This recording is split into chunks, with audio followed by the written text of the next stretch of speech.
Welcome to my channel Zaryab educational centre. بسم اللہ الرحمن الرحیم۔ السلام علیکم۔ آج کی کہانی کسی کو کم تر نہ سمجھو۔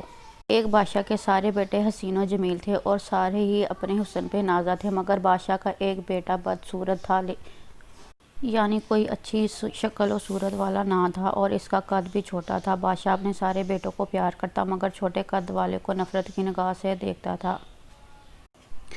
چھوٹے قد والا اپنی عقل و دانائی اور قدرتی صلاحیت سے سمجھ گیا کہ میرا باپ مجھے پیار نہیں کرتا۔ اس نے اپنے بابا جان سے کہا، بابا جان، گستاخی معاف۔ چھوٹے قد والا بدصورت اگر عقل مند اور بہادر ہو تو کیا وہ خوبصورت اور لمبے قد والے سے بہتر نہیں؟ کبھی کبھی چھوٹی چیز قدر و قیمت میں بڑی سے بہت قیمتی ہوتی ہے، جیسا کہ ایک بکری ایک چھوٹا جانور ہے مگر پاک اور حلال ہے، اور ہاتھی ایک دراز قد ہو کر بھی حرام ہے۔ دور پہاڑ باقی تمام پہاڑوں سے چھوٹا مگر قدر و قیمت میں بہت زیادہ ہے۔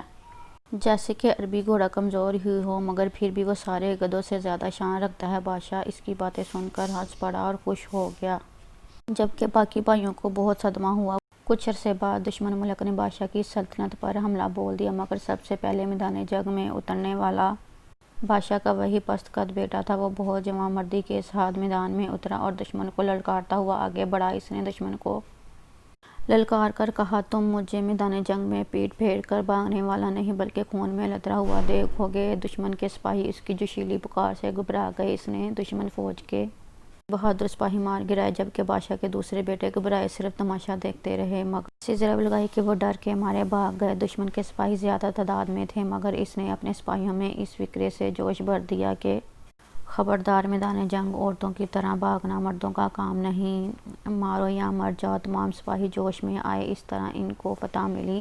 میدان جنگ سے واپسی پر وہ اپنے باپ کی قدم بوسی کے لیے حاضر ہوا تو بادشاہ نے فخر سے اپنے بیٹے کو سینے سے لگایا اور اس کو اپنا سپہ سالار مقرر کر دیا۔ باقی بھائیوں نے حسد کرنا شروع کر دیا۔ ان لوگوں نے کھانے کے دوران اپنے اس بھائی کو زہر دینے کا ارادہ کر لیا۔